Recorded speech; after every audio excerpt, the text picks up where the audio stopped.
Hi, kitty cats. I got a pretty interesting show for you tonight. I think the Supreme Court the decision in the Supreme Court case Peggie versus Fife in the United Kingdom, at this point has both sides celebrating victory. Kind of a surprise. On one side, nurse Sandy Peggie claimed that she is both beyond. Oh boy, I'm having trouble talking. On one side, nurse Sandy Peggie claims she is, quote, beyond relieved and delighted that her claim of harassment against NHS Fife was found valid. But on the other side, no other claims, including whether or not transgender women should be allowed to use changing rooms with nurse Sandy Peggie, were found valid at all. So this debate, of course, stems really first, in my opinion, from the idea that transgender women are simply men in a dress out to harm poor defenseless women like they've done across the millennia. Now, there is, of course, little evidence of transgender women harming other women at all, let alone men using feminine presentation to trick women into situations where they would be harmed. Now, I don't want to diminish this fear, so tonight what we're going to do is we're going to discuss evidence of violence in transgender women, and then from there we're going to talk a bit about statistics. And I'm a little coffee, hang on. But then whether these statistics should ever really represent a compelling argument when it comes to people's perception of their safety. And finally, what all of the furor around Peggie versus Fife really says when it comes to laws. Should someone's discomfort be legally equivalent to individual rights? And then after all of this stuff, we're gonna jump back into our game, Super Lesbian Animal RPG. Had a ton of exposition last time, so maybe we can get to some action tonight. Let me do some opening plugs. I'm gonna tell you flat out. Let me cough. Hang on. Oh, can I? I'm gonna tell you flat out. On Monday night, I had some pretty bad, like a pretty bad upset stomach, and I ended up, vomiting. Sorry to bring you into my life like this, but since then my throat has been still kind of, a little. So if I have to keep stopping and drinking water, hopefully you'll be cool with that. So here I am. I'm Dr. Amethysta Herrick. I am both a scientist and a content creator. I discuss identity and gender using this scientific method. You can find more information about me and that work that I'm doing at the website that you'll see right below my face. That is purplepodclan.com. On that, there's a page that's just about me. You can find the social media networks that I'm on. And then follow me there. I swear this will get better. It was okay during the day. You can also read the articles that I've written about identity and gender and some scientific articles I've written too around the distinction between them. You can listen to and you can watch the podcasts I record with very interesting people. And then finally, you can also check out the hypnotherapy work I do to help people work through some of their issues with identity and gender, because we've all got them. If you'd like to support this work, and I hope you do, you can get a subscription on the website. Said before, purplepodclan.com. It's for as little as $5 a month. You can even just follow me on my social media if you like and you share. That helps so much. And if you'd like, you can even sign up for my free newsletter that comes out about every 2 weeks, so that you can keep track of everything I'm doing. And finally, I also publish other people's work on that website, purplepodclan.com. If you would like to contribute your original work, please make it original. In identity and gender, you can email me, got a contact page. And finally, purplepodclan.com. I swear I'm all done with the plugs there. Let me first recognize people. I see we've got Margie. Hi, Margie, and Angela, and Genevieve. So here we go. This is, glad to hear the audio is good. Oh, good. We also have, Princess Dust Bunny Rose. I'm trying to remember what you were. It's killing me. You had a funnier name, Priscilla, I think it was.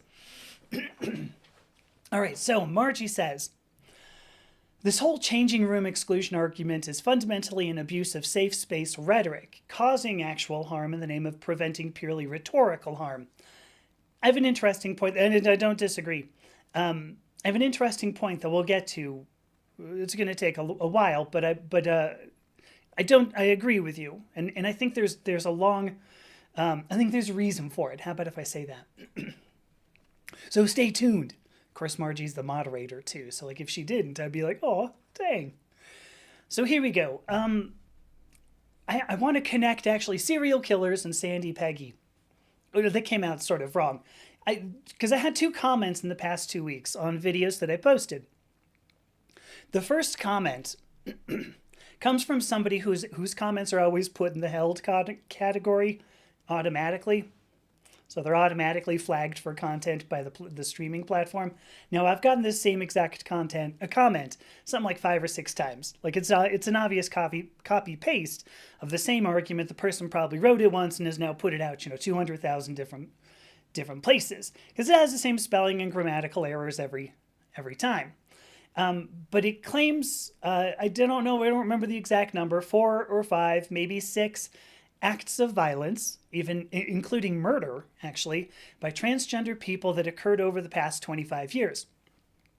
This is actually supposed to be evidence that transgender people should all be, something, I guess, locked up. There was no real guidance other than the person said, transmental people are lols, something like that. And I'm like, oh, okay, well, there you go. That's one comment. The other comment says that women shouldn't have to undress in front of men. Now, I'm going to tell you, I unequivocally agree. Of course, women shouldn't have to undress in front of men. I do disagree on whether transgender women are men. This commenter wanted nothing in the terms of in the way of discussion. She doesn't want to hear statistics of abuse. She doesn't want to discuss whether she reacted to the male gaze. She doesn't want to discuss whether she would react to leering attention from lesbians. Ultimately, it came down, she just doesn't want transgender women near her. There's no fixing the issue. There's no talking about it other than transgender women need to be ejected off the planet, and that's the end. So these two comments came to mind, believe it or not, when I saw the Peggie versus Fife decision. There should be, so we'll get to what Peggie versus Fife is. It's a Supreme Court case in the UK. Well, and I'll describe it a little bit better, but it ultimately comes down to what Margie's saying. This idea of single-sex spaces. Oh, Elmo is here. Hello, Elmo. Now, there should be two excellent arguments for what have been called these single-sex spaces. And this is part of what Peggie versus Fife was being watched, specifically by gender-critical groups, to provide legal precedent. So one argument would be if there is a clear history of violence from transgender women. So if, statistically speaking, transgender women are a danger, then some action should be taken. Now, we've done this before. It's been in laws even here in the United States, such as voting rights in people convicted of a felony. That would be one excellent reason, if there is a clear history of violence.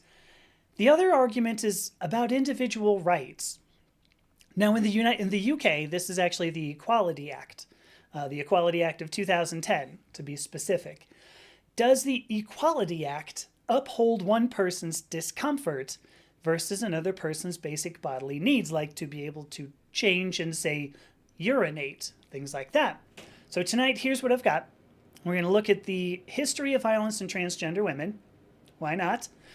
I want to talk about what these statistics really mean. Because, I've used these, but are these valid talking points against fear? Do they really apply in discussing single-sex spaces after millennia of human history? I kind of think they do, but at the end of it, we can talk about Peggie versus Fife, because it's not a victory for the gender-critical crowd, but neither is it a victory for transgender rights. And so anyway, if we end up with time after all of this, we'll hop back to Super Lesbian Animal RPG. Hopefully we can see some action tonight. You know I didn't mean it that way. But we had a ton of exposition, so hopefully we can do some adventuring. Adventuring, that's what I was saying. One final thing. Our good friend Morgan, so my friend Morgan, good friend of the show and everything. I don't really know what that means, but it's something David Letterman would say. So so my good friend Morgan had surgery today.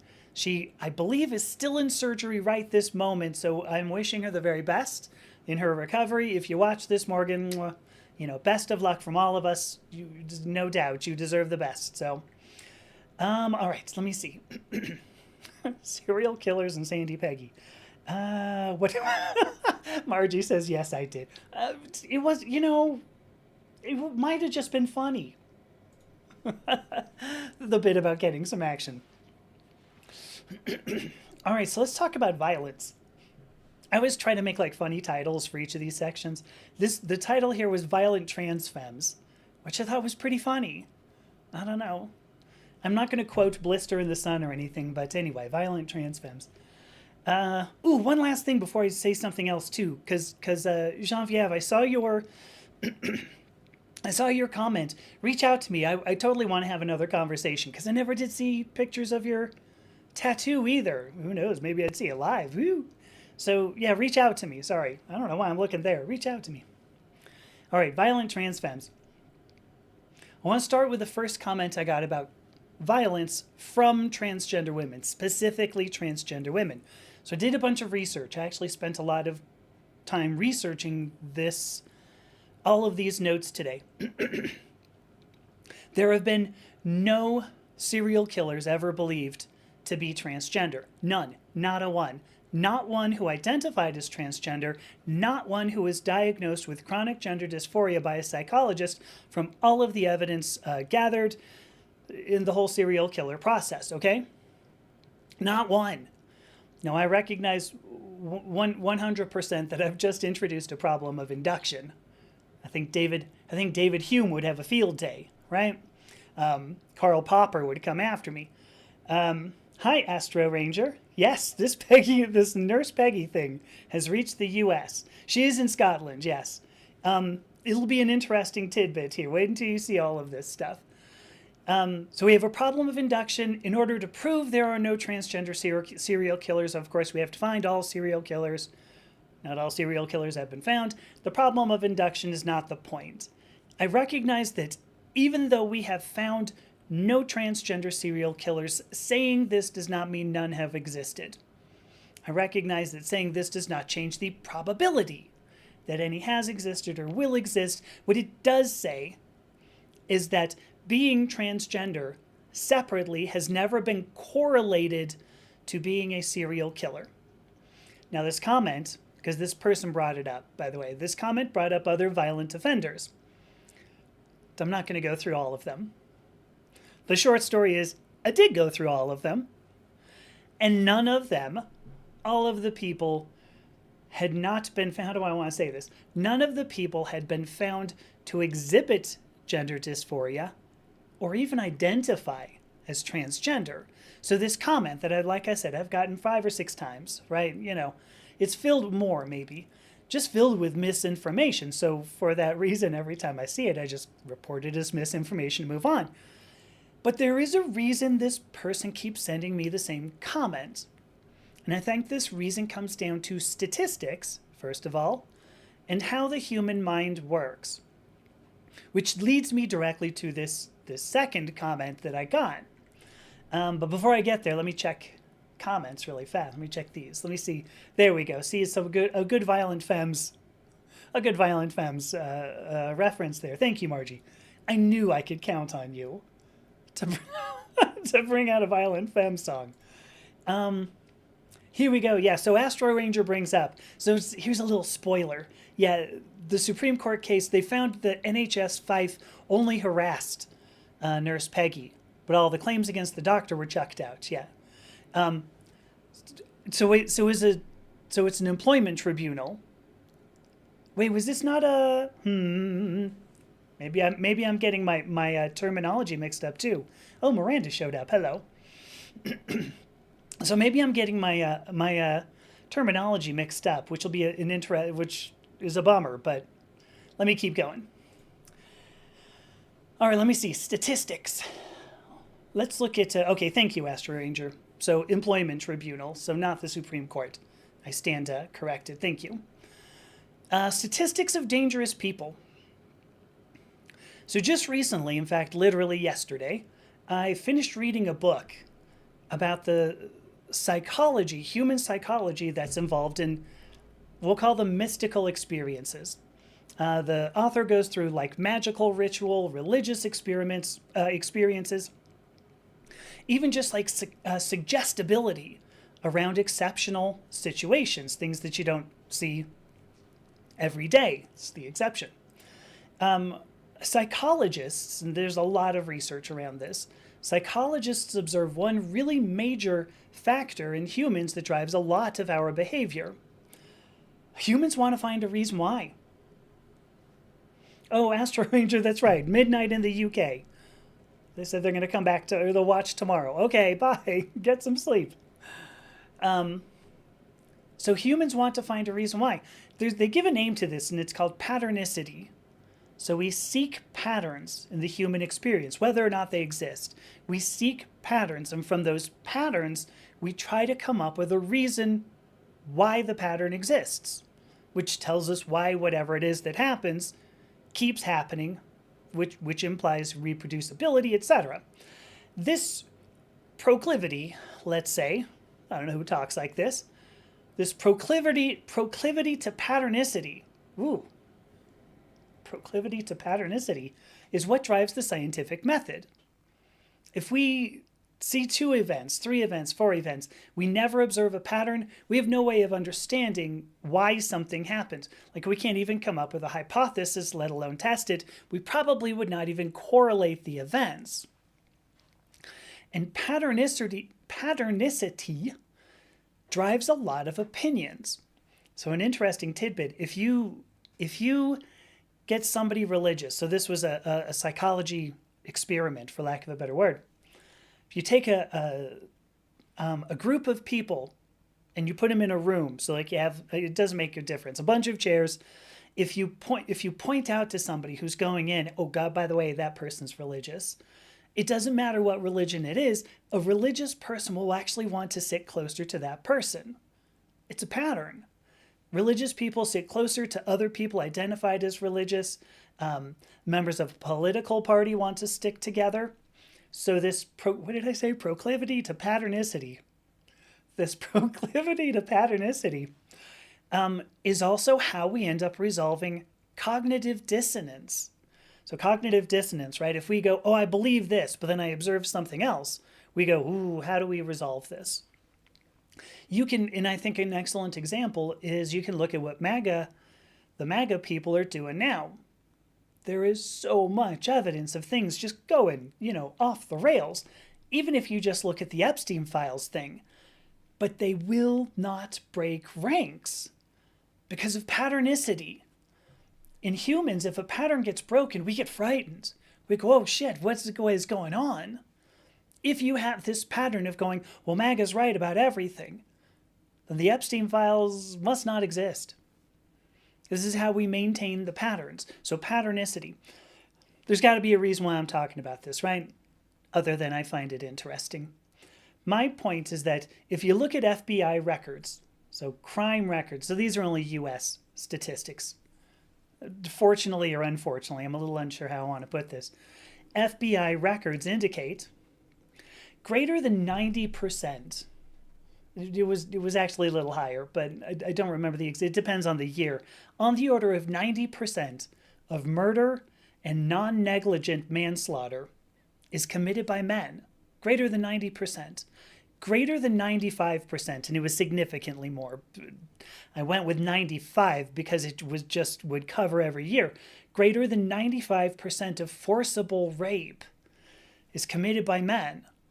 Greater than 80% of aggravated assault is committed by men. It's typical for humans to want to satisfy our patternicity. If men commit crimes, and if transgender women might be men, then transgender women must be committing these crimes, right? It's just statistics. We're just trying to satisfy our own patternicity. But more than that, because finding a pattern is only step one. Then we want to assign causes to events. Now there's no surprise every time a person of color harms a white person. It could be a complete accident. It's because this is a person of color, obviously, right? People of color are just by nature more violent, right? We saw this just recently. The National Guard was in Washington, D.C. person of color shot a couple of the National Guard people. And they go, well, it's the person of color. We need to get rid of these people. Certainly had nothing to do with the National Guard storming Washington, D.C. It was clearly that this person was a person of color. Other examples, Jeffrey Dahmer. Now we have a serial killer. Jeffrey Dahmer was gay. He admitted to being gay, so, it was cool. He did what he did because gay people are by nature mentally ill. It has nothing to do with his actions, like dismembering and actually possibly eating some of these people indicate mental illness well before you get to sexuality. It was clearly being gay. That's why he did these weird things. What the hell, gay people? Transgender people are yet another marginalized community. We are seeing several times this year in 2025, when something bad happens, doesn't make a difference who the person is. The first thing conservative media is doing is looking at if they're transgender, if they're somehow part of the queer community, because certainly that there couldn't possibly be anger at what's going on in the world today. We couldn't possibly be worried that we're not going to be able to feed our families. There couldn't possibly be a, dissatisfaction with things. Must be gender diversity. That's the problem. So we want to assign a cause. And some of these you can go, oh, well, that's really stupid. Sure it is. Sure it is. But it's part of how our brains work. We want to find patterns, and then we want to give them a cause. Now here's an interesting, here we go. I want to pop this up. Because Margie also brings up there's the whole issue of police bias as well. So if you look at, so she's saying StatCan's general social survey, so it's a random sample, indicated far more gender equality in IPV. Oh, I'm sorry, I'm not sure what IPV is. Police violence, IPV, individual police violence, I think, than Canadian law stats did. Well, that's fascinating. Huh. So there's more, so police were violent with both genders equally than Canadian law stat, or no, I'm not making that wrong. So intimate partner violence. Oh gosh. Okay, intimate partner violence. Yeah, I got something about that coming up, but gotcha. So indicated that intimate partners were more liable to be, more probable to be equal than otherwise. I said that poorly, but that's interesting. I'm going to have stats. That's interesting. I got stats that I'm going to get to, but here's an interesting tidbit. What's interesting, once we go through all of this idea that we have patternicity, we want to establish a cause, what's interesting is if you continue to look at these statistics, transgender people specifically are disproportionately represented in crime records. Typically you see on the order of about 0.1% or less.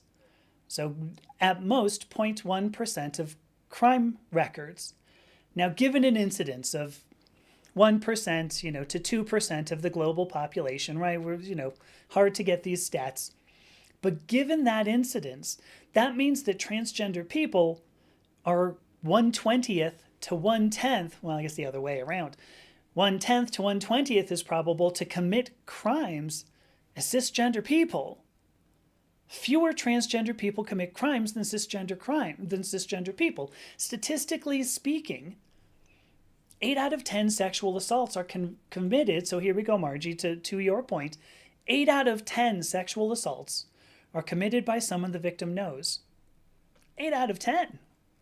Little more than 3, it was not quite 4, but between 3 and 4 of those are current or former intimate partners, as Margie's bringing up right there.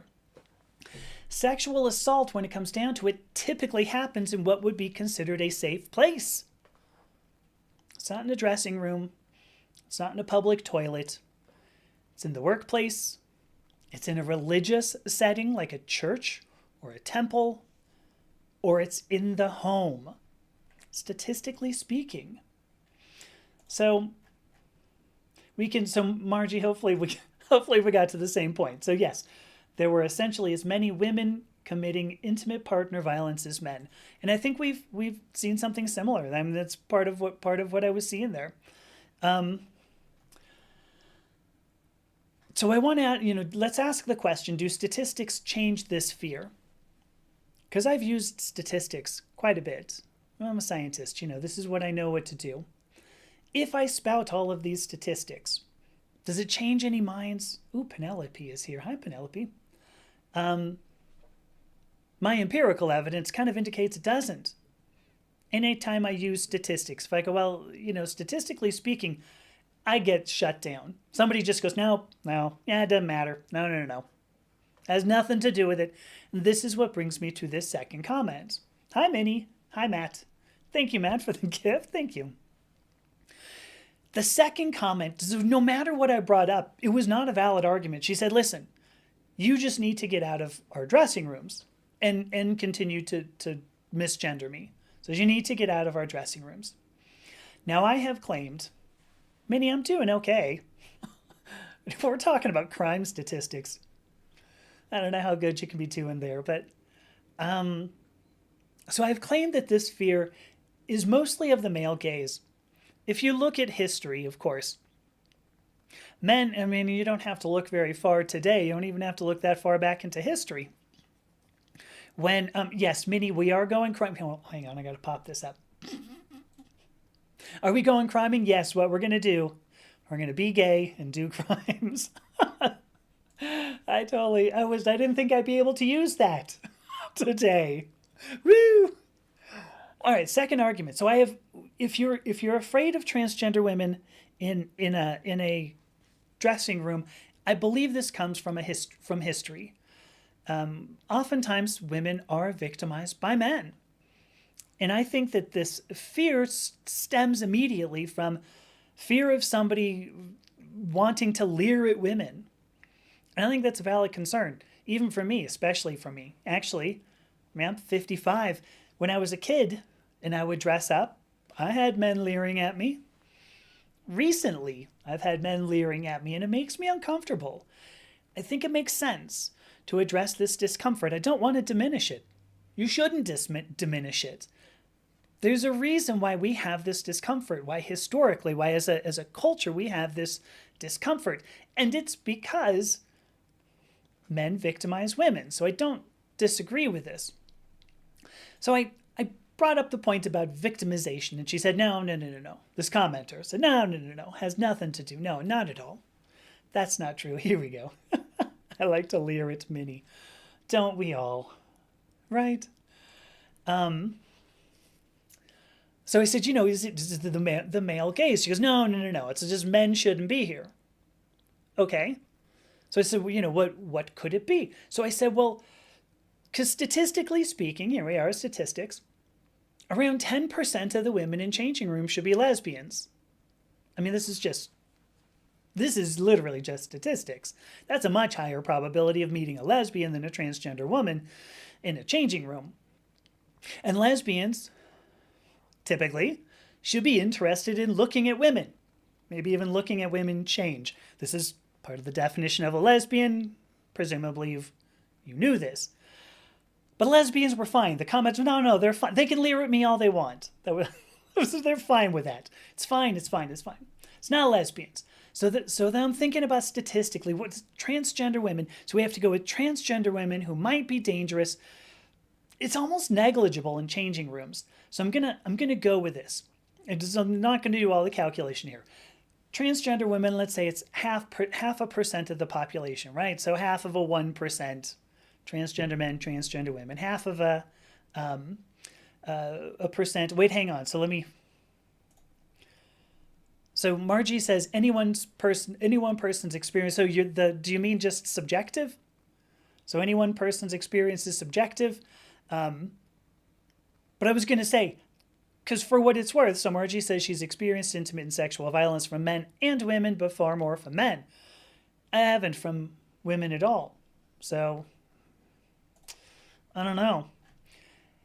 Anyway, so here we go. I'm going to pretend I'm going to do a calculation. 0.5% of the population. About 60%, I've looked up all these statistics, about 0.5% of the population, but only 60% of transgender women like women. Of those, somewhere around 10% of those have had some form of bottom surgery. And then you have to look at actual crime statistics, like what percent of the population of men in general do these kind of things. And then you have to pull that disproportionate representation of transgender women out of that as well in the crime statistics. And so here we go. I pulled out my my Swiss Micros reverse Polish notation calculator. Very dorky, believe me. This is very geeky. I came up with about 2 times 10 to the minus 6% of the population who would be interested, capable, and prone to committing crimes such as that. To put this into perspective, so that's 1 in about every 10 million people. It's somewhere in that area. There's one in every like 6 to 10 million. That's on the order of like 30 to 40 people, 30 to 50 people in the United States. Yes, in the United States, 30 to 50 people. So in other words, based on what I was saying before, you are actually far more likely to be sexually assaulted at a family reunion at a church than you are by a transgender woman in a changing room. Now, there's a very valid question. Look at this. Everybody's saying reverse Polish notation rules. I mean, right? I know.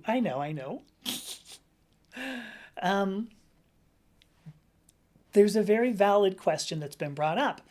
If you allowed transgender women into spaces where women feel safe, wouldn't that increase the probability of sexual assault? Yes, it would, by on the order of 1 in every 10 million, people. It's a very valid question. And now we have to get to the point of where we're thinking about what laws do.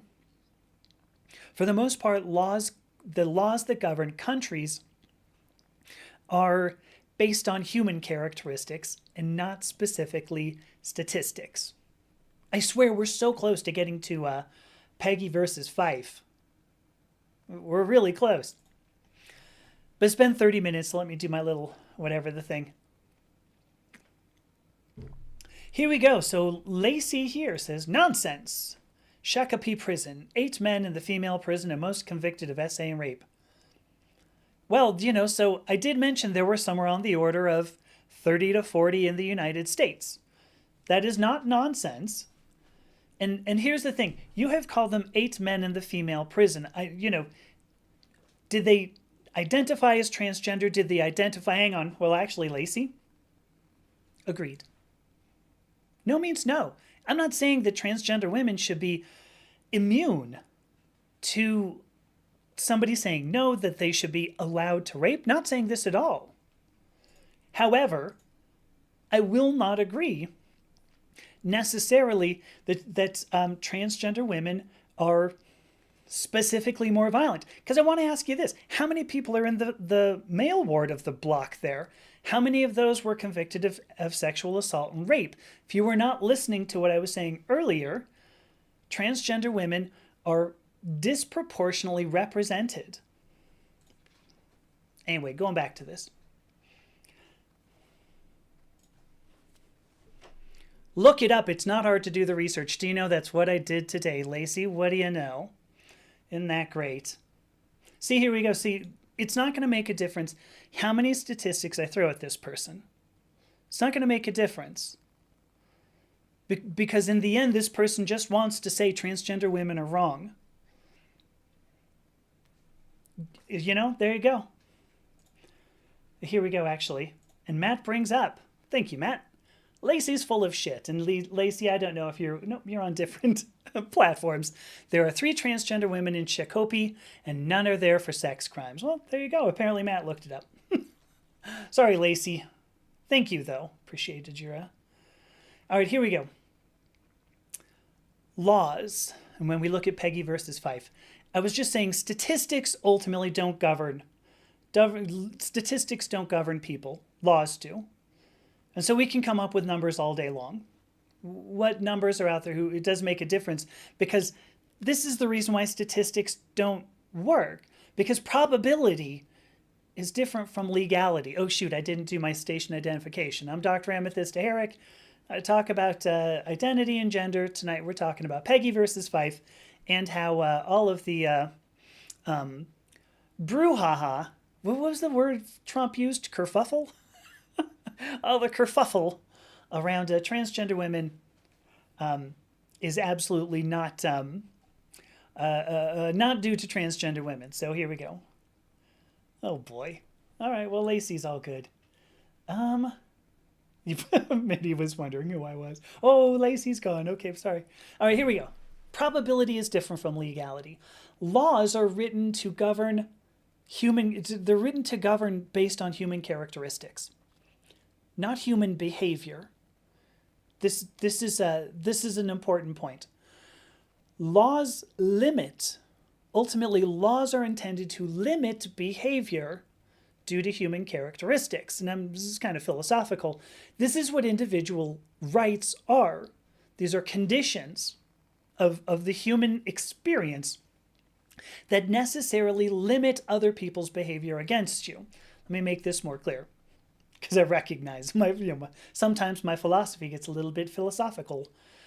In the U.S., we have the right to life, liberty, and the pursuit of happiness. And no matter how many people want to negate those rights, no matter how high the probability that somebody may negate those rights, you are protected from those people. Not because of the probability that 99.9% of the people really would like to shiv you in a dark alley. Hi, Ro. But because those are conditions necessary to human experience. That's what an individual right is. Laws are typically not written about statistics. I did mention one that I looked up, or one that I can find. There are some. Usually they're trade regulations, right? You go, well, how much of a trade deficit do we have versus a trade surplus? These are having to do with statistics, but voting, that one's not a very interesting one. Trade regulations. Except right now, when our affordability is kind of going into the shitter. Just saying. But another one has to do with voting rights of people convicted of a felony. So some states, not all of them, this is in the U.S., some states believe that there is a higher probability of a person previously convicted of a felony. There's a higher probability of them making another bad choice. And so they like to limit these possible bad choices in elections. I've just got to kind of wonder, at what point are we going to apply this elsewhere? Because so they want to limit the possible effect on how a state ultimately is governed. Oh, hey, Emily is here. Hi, Emily. It's good to see you. So anyway, statistics, laws, individual rights. Now we can start to look at what happened in Peggie versus Fife. And by the way, with Lacey, I think this is a good emotional response. I don't think there's anything wrong with the emotional response. I do want to question where it comes from, because it's not about males and females. It's not about that. Ultimately, it's not. And that's the thing. Ooh, Amber's here. Hi, Amber. So let's look finally at Peggie versus Fife. I realize it took me 40 minutes to get here. I'm long-winded. I get it. All right. So if you look at the Supreme Court, this one is actually Supreme Court. The Supreme Court of the UK delivered a decision. This was in April of this year, April of 2025. Let's say that. And this was the decision that the Equality Act of 2010, which is the Equality Act is it's coming along the lines of the Bill of Rights, only obviously a bit later. Anyway, it's to be read, they're saying the Supreme Court decision said the Equality Act is to be read women and sex as biological women and biological sex. I've already done probably a few live streams on the scientific nonsense that is the phrase biological sex. Now, what's fascinating, in the Supreme Court decision, they don't talk about biology. Not at all. They talk about parts in the Equality Act that describe services that public places provide, like changing rooms and public toilets. But the Equality Act is a far greater range than just those. It has to do with discrimination in pay between genders and races and age. discrimination against disabled people. It's also regulation on how complaints of harassment and discrimination should be handled. It also lays down how a gender reassignment certificate, which was something that came into effect in 2004 in the UK, should be handled. What kind of rights come along with a gender reassignment certificate? And Angela may have some fun stuff to talk about there. So what hasn't happened? So that was a Supreme Court decision. So biological whatevers. What hasn't happened is actual guidance around what that decision means practically. And there's a reason for that. What does the phrase biological sex mean? Does it mean just assigned sex at birth? Is that all it needs to mean? Because there are errors. Actually interviewed somebody who had an error. Turns out she's transgender, so it's kind of interesting. But Mara Starling is her name. Her birth certificate originally said F, and her parents went, "Oh, whoops." I don't know, maybe they said something like blimey, but I'm not sure. But, there was an error. So what does biological sex mean? Does it mean the little thing that's written down? What about intersex people? People with ambiguous genitalia. People whose genitalia ended up having to be, changed. And then you can go down to, what are we going to have to carry around? Like birth certificates to go, really need to go pee. Do you see the F? Let me pee. Just got to pee. What about butch lesbians? Feminine men. And then finally, the biggest one. How does all this get regulated? What does this mean for the places like public places that have to provide all this crap? I'm looking at so many funny comments here. Where the hell was it?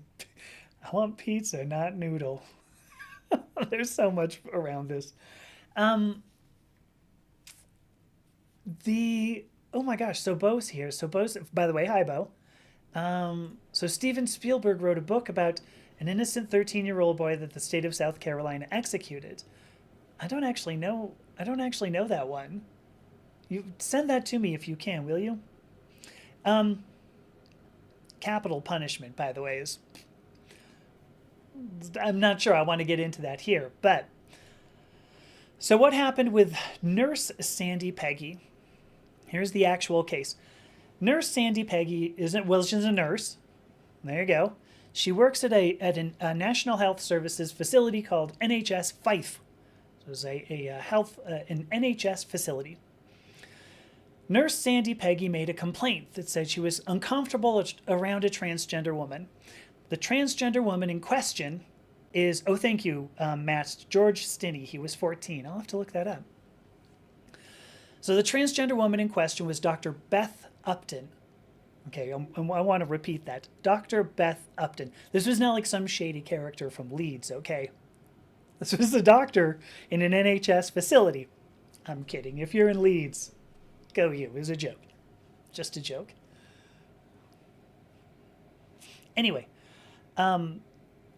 so Peggie, Nurse Peggie, so her name is Sandy Peggie, so she's got two first names.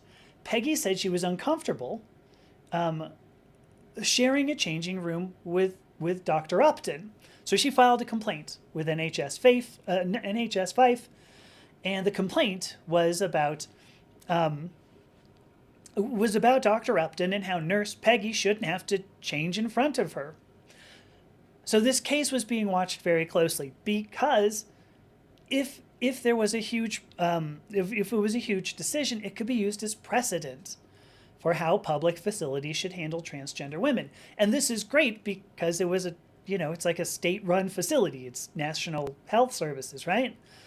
So it would be awesome. So the case was being watched very closely. So what happened? I'm going to go with you on this one. There's no point in regulating these things in such detail.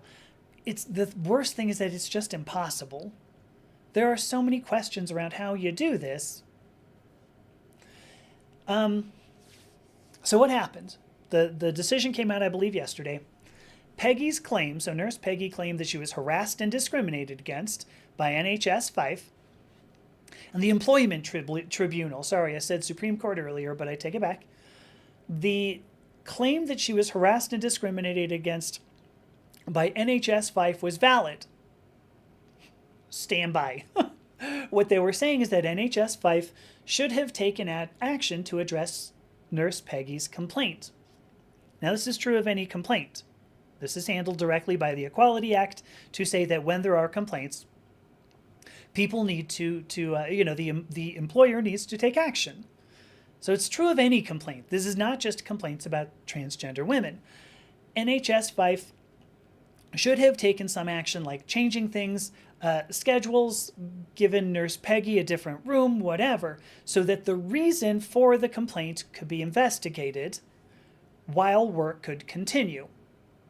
So NHS Fife didn't do that quickly enough at the very least, and then also NHS Fife was too slow in investigating another claim.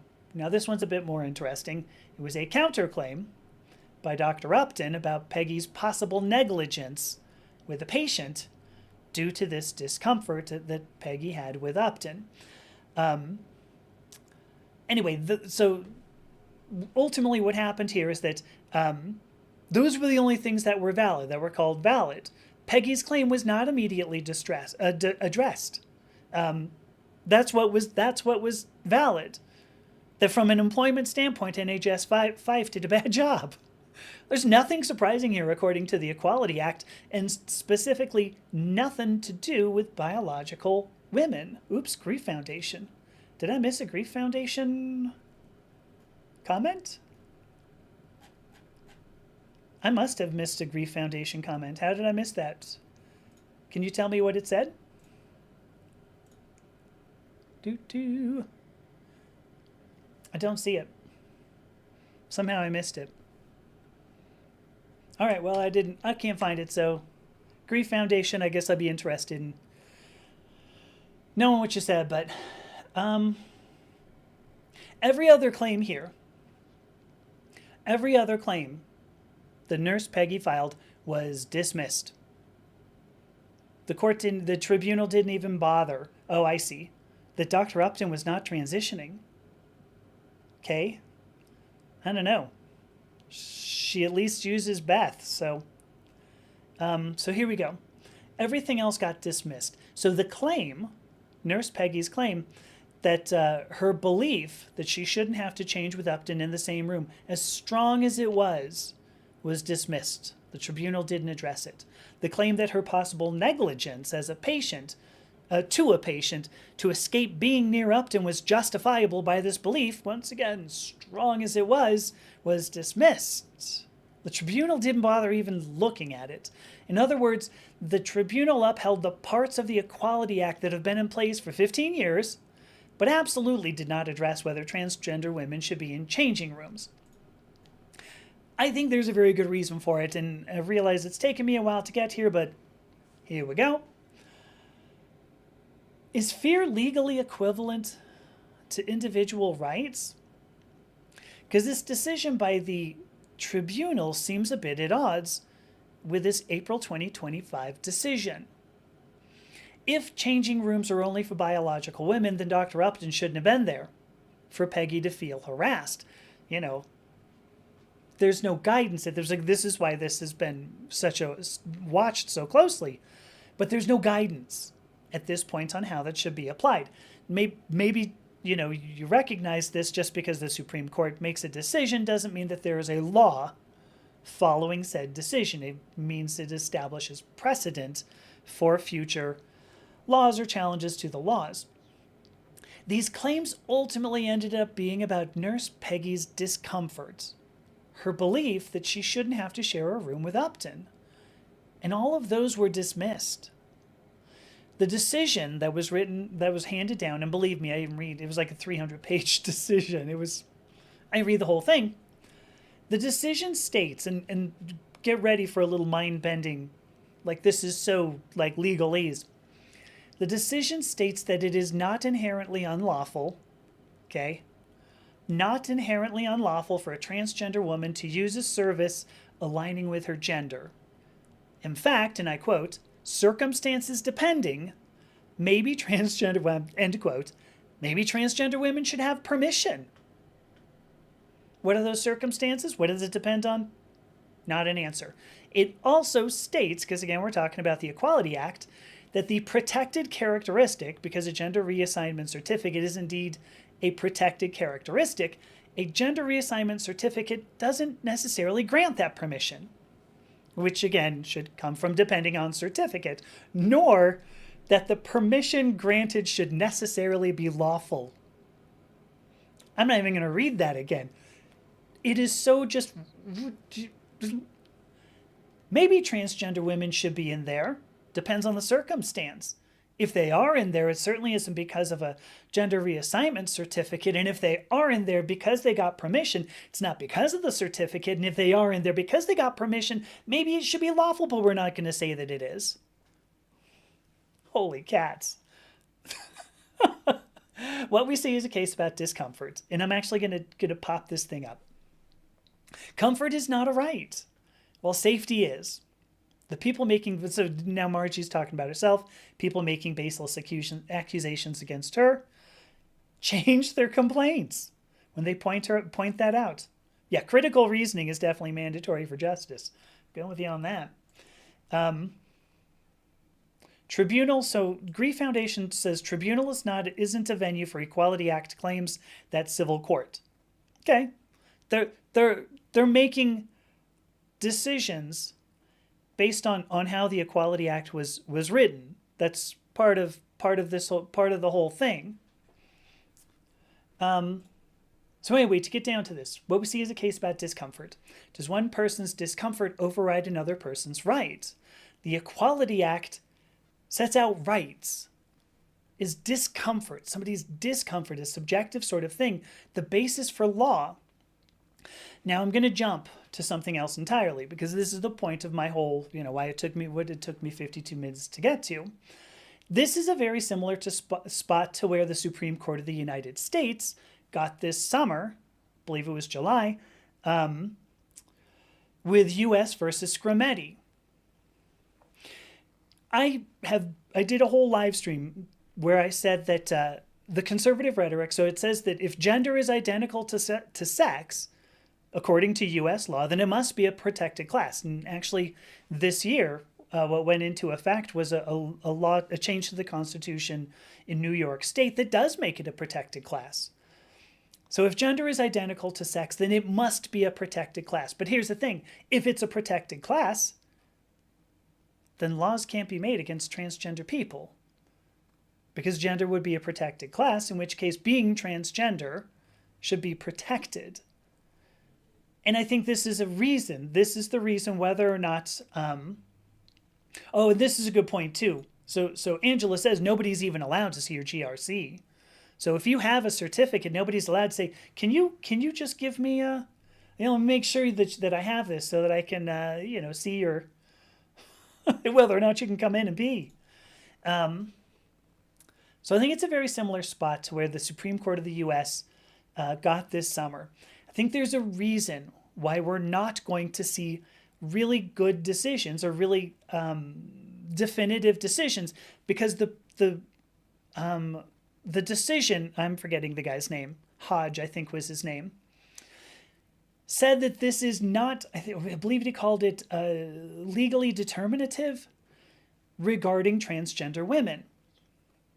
And I think there's a reason why courts, tribunals aren't going to go on record to do that, because to make a decision, ultimately, that formalizes sex being identical to gender, in other words, to fulfill the conservative rhetoric, means that the actions that people want to take in the name of that conservative rhetoric, that sex is identical to gender, are unlawful. You can say males don't belong in the same place as females. You can say that all you want. If you're going to say that sex is immutable, that gender is the same as sex and therefore immutable, then you cannot actually make these points. The laws that you want to make to keep people apart aren't going to fly. Because if sex is the same as gender, then gender is a protected class. Your actions are unlawful. There cannot be any laws that claim to protect individual rights by saying all humans are essentially the same in the eyes of the law. And I'm at least paraphrasing to a certain extent the Declaration of Independence, which was the foundation of the United States. You cannot have then simultaneously have laws that claim that humans are essentially different in the eyes of the law because of biology. And not even good biology. Biological sex. It's nebulous biology designed for nothing more than discrimination. Nothing more. This is an either-or situation. Either sex and gender are the same and therefore gender is a protected class, or gender is not, sex and gender are different, in which case a conservative rhetoric dies. It's either or. Either individual rights or hate and discrimination. I don't think we're going to get a decision from a court because any argument, legal, internally inconsistent, is going to fail. And there you go. Jesus Christ, 56 minutes. I didn't think that was going to take that long. There you go. I always enjoy getting to the end of one of these things. And sex and gender. I think here you go. Bo says that Starship Troopers had it correct, that every locker room should be communal for responsible adults. What's interesting, that was the poet Miranda is here. Hi, poet Miranda. What the hell was it? Was it with Callista Flockhart? How am I not getting this? The Law Show with Callista Flockhart. You know what I mean. Whatever it was. Somebody's going to pop it up. It was the same there, didn't they? I mean, like they had a communal bathroom, a communal restroom. So was that it? So aliens had shared bathrooms too. See, there you go. Here we go. So Priscilla. So here we go. This Matt likes to go by his robotic sex because the biological one is just so squishy. We're gonna have to bring Minnie into that, I think. But here we go. I like this. Thank you from Priscilla here. While society forces people to conform to ambiguous norms, it rarely forces people to be understanding of others with a difference of any kind. Protected classes are generally protected via. Allie McBeal, thank you. So anyway, protected classes are protected. Oh, I see what you're saying. I think sensitization, I think is what you're trying to say. That's a great point. Because see, look at this. If you were to say that sex and gender are identical, then what you should be able to say is, you know what, I don't feel very comfortable. There's a black man standing next to me, and I'd like him just to be taken out. What are we doing? There's somebody who is Muslim in NHS Fife. I would like this person taken out. If sex and gender are the same, gender must be a protected class, in which case it's the exact same argument. So I think this is why we're not going to see a decision, because in order to do this, it's going to end up tearing down the entire argument. It's going to have to. Here we go. I like this. Angela says she goes to her club and gets changed into her swimsuit, and nobody's ever questioned her sex. They don't know she's transgender. I mean, the thing is, I go into the locker room at the gym, 3 times a week, typically. Except for Monday, because did I tell you it was Sunday night that I was vomiting. Sorry. Sunday night. Oh, it was so rough. Oh my gosh. I woke up every hour until about 4 a.m. Then I felt better, and I'm still a little squidgy right now for what it's worth. Anyway, but I go into that 3 times a week, and I've had conversations where I'm like, ooh, tell me how you do your hair. And they're like, sure, whatever. I don't think it's because they do or don't know that I'm transgender, because maybe they do. Maybe there's at least one who goes, you know what, I can totally tell. Whatever. But I mean, Angel makes a great point, which, no joke, that was perfect. Thank you, Angel. First of all, hi, Angel. But second of all, this was exactly what I was going to do. I don't make it a habit to go into a locker room and check out people changing their clothes or go and pee or whatever. It's creepy. If you're doing that, it's not because of your gender. It's because you're creepy. Stop being creepy. I think that's the first point. Don't be creepy. That's the bigger one. So, all right, wow, I got 6 o'clock. You put... Minnie says she's saving herself for marriage. I will believe that I will believe that when I see it. Oh my gosh. So Angela says some people even ask if she has children. So this was, oh my gosh, a little more than 2 years ago. It was in 2023, I know. I was talking to somebody and we just kind of ended up, I don't know, we went to lunch. Forget it. It doesn't make a difference. The point is that we ended up, we're talking a little more, like in depth. And I said, oh, we only have one kid. And she says, oh, did you have a hard labor? And I was like,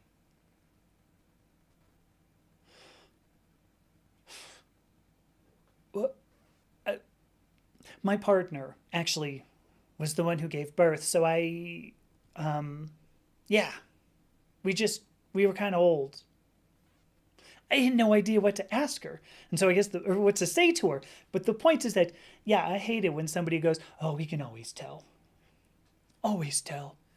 If that were true, would I have gotten that question? Would Angela have gotten this question? No. Anyway. Oh, you know what? Same. Minnie says she had to fake herself through a period conversation. Now, the thing is, I did grow up with 3 sisters. So I have plenty of experience with that sort of thing.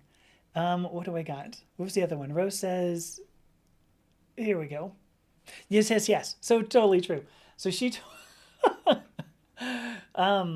so Rose says she told her female colleagues that one of the main points of changing locker rooms was to avoid the smell in the male locker room. Oh, so true. It always smells like really poorly cooked onions. I don't know why. It smells like poorly cooked onions in bacon fat. Ooh, you know what? I'm having this strange, I'm going to start putting things together here. Because it does seem that like this is going to be a stream of consciousness, okay? People in the South seem to use bacon fat for a lot of things, okay? I'm not saying that's good or bad, just people in the South seem to use that. People in the South tend to be conservative, not all of them. I know a few, some of them here. And so I wonder if conservatives are so concerned with my, with my genitalia, because they're like, listen, are you going to have that funky, like poorly cooked onion smell done in fatback? Or was the other one? No. I'm not saying it's okay to do bacon fat cooking. It's okay to do bacon fat cooking. What I'm saying, maybe this is why conservatives are so concerned. Like, listen, did you give up the bacon fat cooking? What is going on? We can't have that. You'd better not transition. You're not going to be able to get the poorly baked, poorly fried onions and bacon fat smell anymore. That's going to be a bummer. Maybe for them. Not for me. I'm with Ro here. That's awful. Oops. Where did it go? Oh, it did come up. Oh, sorry. I clicked something and something moved and my eyes went, I think I'm just old. So Priscilla says we can also say just to avoid the male locker room talk. But I will tell you, I met somebody yesterday in a Discord server. And she knows I transition gender. But yesterday, we're talking. She's really fun. Her name is Sir George. I don't know if I want to say that. And I'm not going to say that. Sorry. Anyway, the point is, we're talking and we end up having like this kind of raunchy conversation about bald men. Apparently she likes bald men. And I'm like, I really need hair. Like I need to, it doesn't have to be like Fabio kind of hair, but like some kind of hair. That's just who I am. I'm just gonna have to leave it. So anyway, I think women are more than capable of jumping into the locker room talk. Um, see here. Oh, there we go. See, so Angel says her husband had an extremely hard labor. He was with her every step and waited on her hand and foot. I think I think my wife would say the same too. I don't know. Maybe she would, maybe she wouldn't, but she says I took good care of them. I have very little recollection at this point. I think because it was just a lot of not a good time in our lives, and so I don't remember it. But she says that I did do well for them. So, um, I think this is true. And no, Matt, the girls' locker room doesn't smell like poorly cooked onions. When I transitioned, yeah, I think my sense of smell changed. I don't know if I would say necessarily improved, but it definitely changed. I'm not really sure how to put it. Oh, yeah, see, here we go. Because then Margie says a more acute detection of scent, but then a vastly improved scent herself. I hear that. So, yeah, transition now, just so that you can change the smell in the locker room. It's awful, but good. See, so I've got a couple of people who are coming along with me. Hair, agreed. What are you gonna tug with a bald head? I mean, I could come up with something, right? But see, here we go. My grandma used to keep a coffee can of bacon fat under her sink. It's so true. Um, Thank you, honey. My wife says I did great. There you go. Thank you so much. Phased by moons. I don't know what it is, but there you go. Let me see. Wait a minute. Is your job really as an odor panelist? I would love to hear more of that. I have watched a couple of I've watched a couple of like videos about that where they just have people like, oh, we're testing deodorants, right? And so they just have like a guy standing there. Yeah, go ahead. I don't know. That's a little strange, but for me. Um, See, Angel has bacon fat coffee can in her refrigerator. I don't know. I'm not saying bacon fat's bad. I am saying that poorly cooked onions, poorly cooked onions in bacon fat. That's what a locker room smells like. So, all right. Oh my gosh, it's 6:07. Do we bother playing the game? Should we play the game?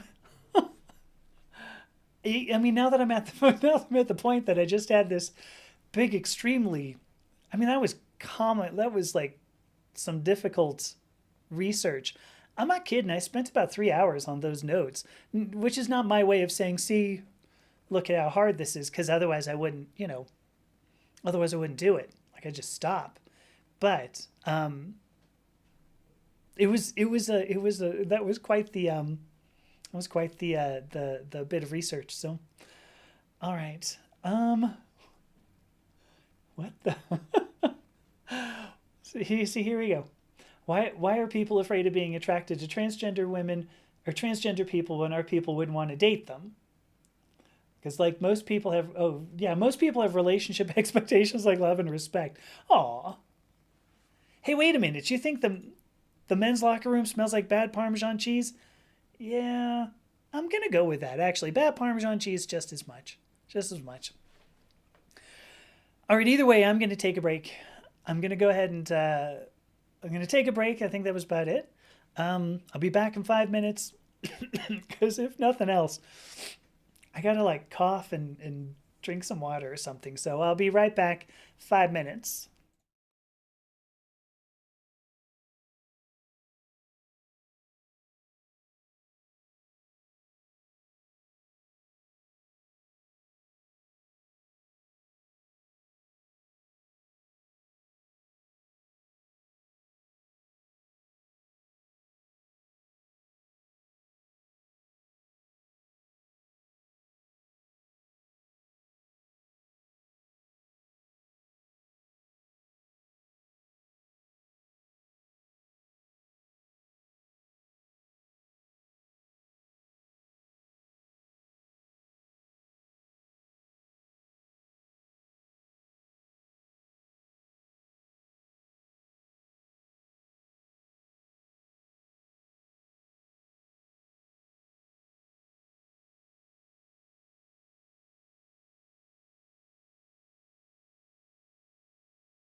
Okay, so we're back. I'm back.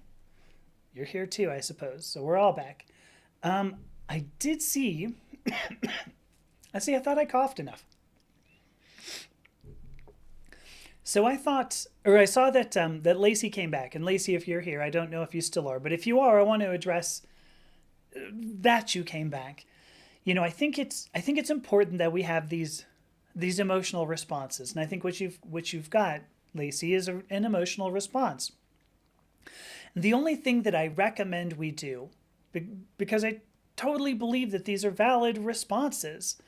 I think they're very valid. The thing is that we have to understand why we're doing them, and we have to understand if there's like legal recourse that we can come to with this. You can say up and down all you ever want that you shouldn't be able to have a man somewhere there, but the thing is that, like, legally speaking, until a man actually harms you, like, you can take no action against him. And this is not about transgender women. It's not about any, really, I didn't even need to use men. Any human, you can be uncomfortable with a human, any human, but until that human negates your individual rights, you can take no action against them. So, we need to consider what it is you're responding to. Are you responding to only to discomfort? Or you just go, listen, I don't like you. I just don't like you. So I'm not going to bother. I just want to regulate you out of existence. That's not a valid reason to disagree with me.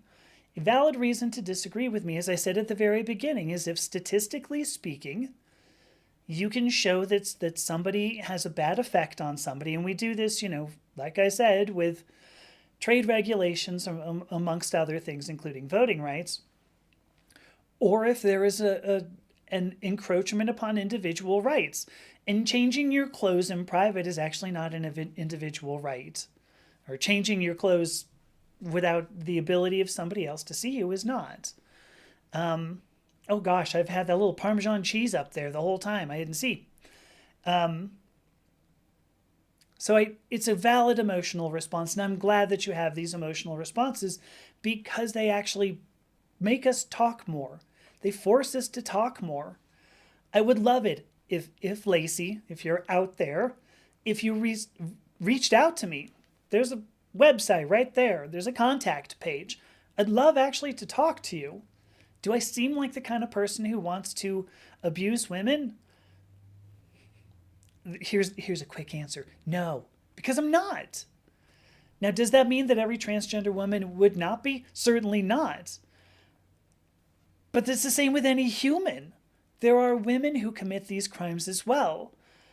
Are you just going to exclude every single person on the planet so that you personally can walk through the world with a sense of comfort? I mean, there's a great comment. 99% of, I'm not even going to say I'm going to take out female. 99% of transphobes care more about their comfort than my particular safety. Oh, okay, sorry. 99% of female care more about their comfort. 99% of male transphobes are using it as an excuse to be transphobic. Agreed. I'm not asking for something I think out of line. I'm not asking that people die for my sake. I'm not asking that people, lose liberties on my sake. I'm not asking that people aren't allowed to pursue their own happiness based on my sake. I'm asking to pee. I don't think that's asking a whole lot. Margie brings up taking action based purely on discomfort results in evil. I'm not even going to bother. She says based on her experience, but no, that is the case entirely. I mean, we can continue to go back, right? I mean, in as European settlers, European colonists, I'm not going to mince words, as European colonists went out into the world, they went, oh crap, people who aren't white? I'm uncomfortable with this. We'd better start making them walk on trails of tears to go somewhere, and we'd better do things that make us comfortable. And ultimately what that does is abrogate individual rights, and that's evil. Period. I actually I just said this. The Germans were uncomfortable with Jews in the 1930s. White people were uncomfortable with black people in the 1950s. There were people, but what about the AIDS epidemic? Think about the 1980s, right? Nobody wanted gay men in their locker rooms. They were going to catch the AIDS, going to catch the HIV. People were uncomfortable with gay men. People are uncomfortable now with transgender women. There was always a boogeyman. There was always. But the thing is that boogeymen and discomfort is not the way to make laws. As I said, somewhere in the middle of this, laws end up being based on something that is universal. It is a characteristic of humanity, not the comfort of somebody going into a room and going, you know what, I feel really good being in this room. As much as I agree that you should be able to feel that, the thing is that the world just simply doesn't work that way. This is nothing more than one more example of the world not working that way. So Lacey, I appreciate your emotion. I appreciate your anger. I'm so glad that you have these thoughts so that we can have these conversations. I'm going to pop this up because Bo always has a really snarky response. I'm just asking people to mind their business and do no harm. Right? What I'm trying to do is mind my business, mind my own business, and do no harm. I just want to pee. I'm not doing any harm by peeing. I'm not peeing on Lacey.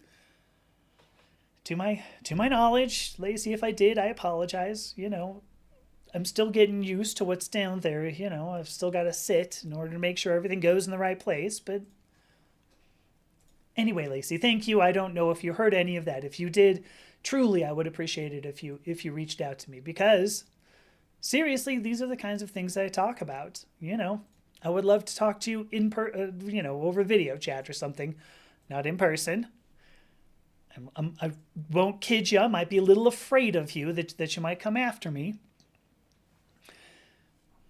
Which is kind of funny, right? Because you're probably telling me you're afraid of me. What am I doing? I'm telling you I'm afraid of you. So, interesting little tidbits. Anyway, 622. All right, let me switch over to the game. Why not? Lacey would probably enjoy being peed on. I don't, maybe. You know, maybe. I'm not going to judge that either.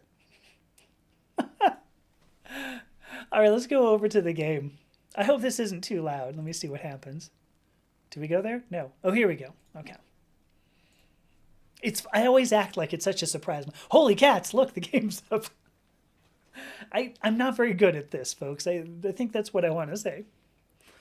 Once again, I've got my sweet purple, controller. I so love this thing. All right. Okay, bye, Ro. Ro's going grocery shopping. Grocery shopping. I apologize for that. Sorry. Can I take that back? All right, here we go. Continue. You know what I like about this one? This one doesn't have an advisory. Or was it a warning? Like an advisory warning. I'm glad. I don't know what was the last one. Oh, that was it. Okay. All right, cool. Let's load. Let's load. I have no idea what we're doing. Oh, I do know, because we had to go to... get out of the way, cat. We had to go... You know what? Should we go into the magic thing? We could go into the magic place, because I think it was just up here, right? Ooh, yeah, here we go. Amber Woods. Is Amber still here? Look, it's your woods. Right? Amber Woods National Park. Amber, it says right there, Amber Woods. All right, what do we do? So I guess we just... Well, I mean, there's nothing here, folks. What's going on? Okay. Stay. Amber says stay out. No way. We're going in. We're checking it out. Wait a minute. You don't have a secret stash or anything in here. Are we in trouble if we... Okay, here we go. Oh my gosh, I cannot walk at a straight line. Which I've said before. I can't even walk straight, but... Okay, so there's something to the left. Is this the thing that goes to the right? Ooh, it does. Oh, crap. Should I have saved? Probably not. Wait a minute. Oh, there's like a cave. All right, well, that's kind of creepy.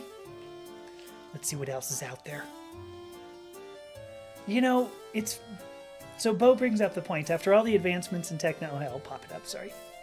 After all the advancements in technology, 2D games seem irritated. I kind of agree. It's tough for me to get into them, but at the same time, you know, this one just looks so funny. I couldn't let it go. Oh, well, okay, look, we've got...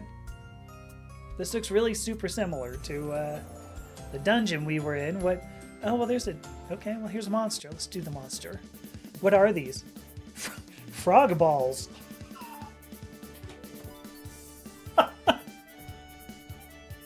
I've been accosted by a pair of frog balls.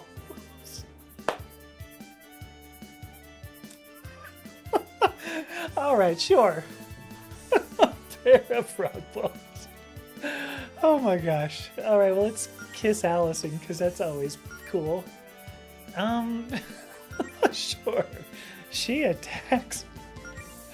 Oh my gosh, I don't know that I can handle this. Let's scorch that guy too, because scorching's got to be good.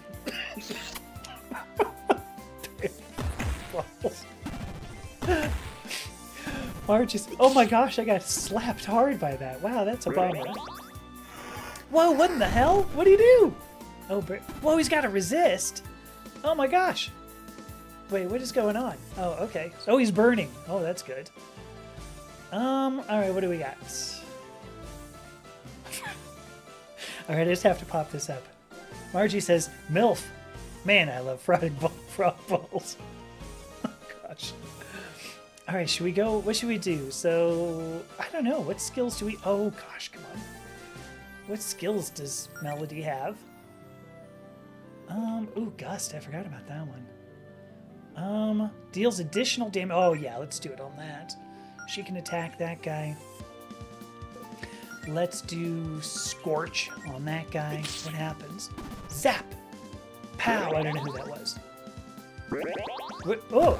What in the world? What's he doing? Oh my gosh. Why is he hitting so many times? And then Melody... Ooh, good. Melody pops him. I mean, Allison. Sorry, Allison. You popped him. Right. I'm good. Ooh, it's this one. Feed a friend a weird flower. Wait, it also builds Melody's star power. That's cool. It's Purify. Where's that one? Cures one friend of corruption. Alright, I need first aid like well. Let's take it. Oh, Allison should do a big... What should she do? A dive bomb? Never misses. Sure, let's do it. And then... I don't know. How come the Scorch didn't work? Or did it? Okay, cast first aid. Whack. Oh my gosh, what was that? Was that? Okay. Oh, he's going after Allison. What are you doing, my man? Why is he resisting this? Alright, let's just everybody attack him. He's a jerk. Ooh, what skills does she have to... Oh, attack boost. How come I didn't use this? Oh, I should have been doing that. I had no idea.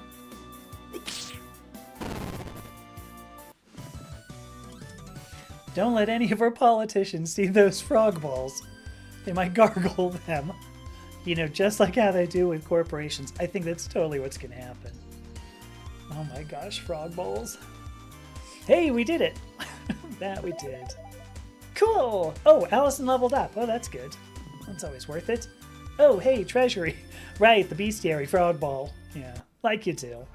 Frog balls. Oh my gosh. All right. Let me see. Where do we go?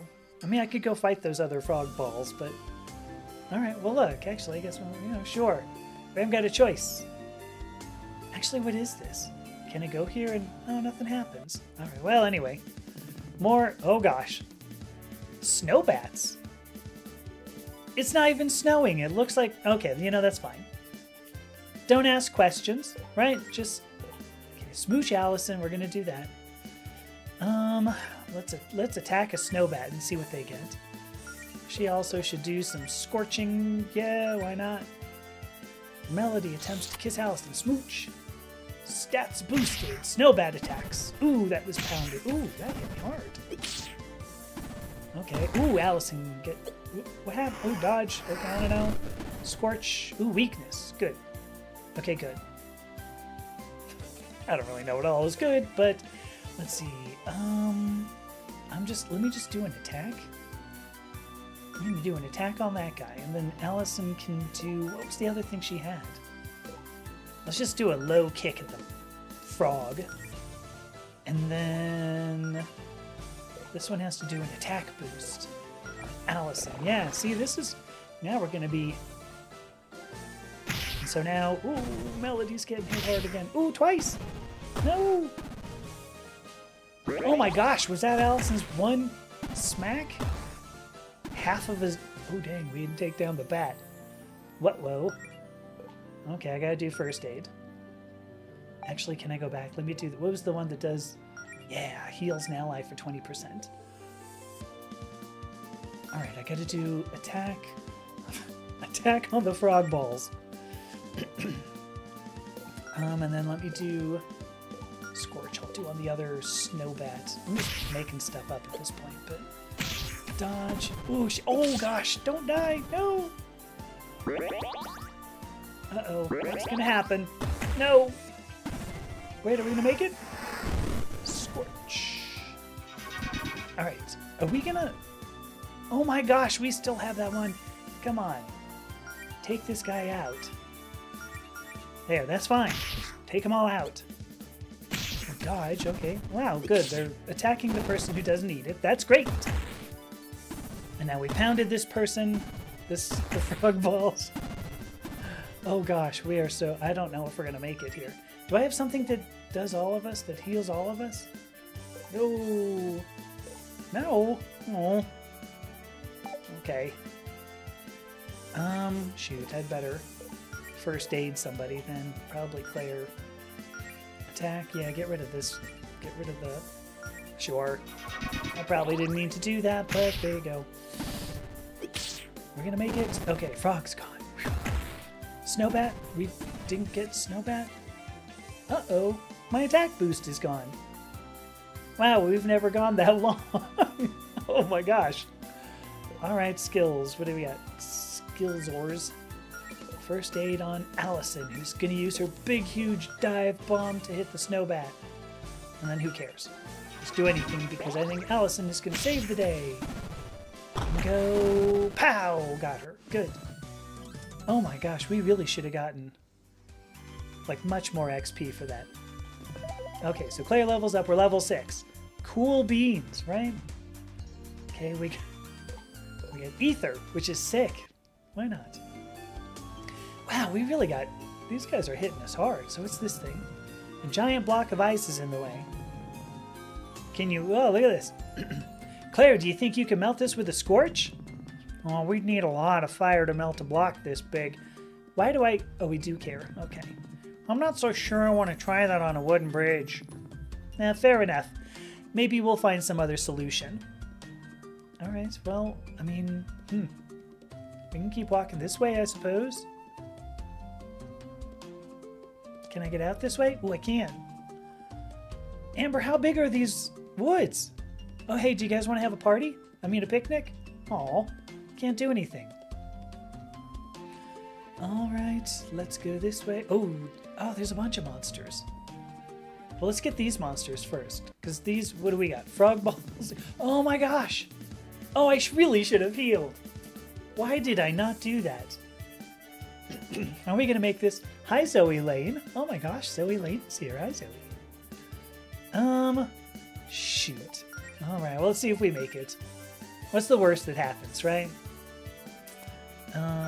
She should attack. Let's hit this guy, the Bloom Beast. Kind of looks like a weird alligator, but, you know. Let's try Frost on this guy. Let's see what happens. Okay, we smooch Allison. Good. Infatuated. Yay. She gets hit. Dang. I get hit. Dang. He gets hit. Yay. Wait. Oh, Frost. Ooh, Frost was good on him. All right, what do we got? Wait a minute. Melody is frozen. Oh my gosh, she can't do anything. That's a weird alligator Yankovic. That's what it is.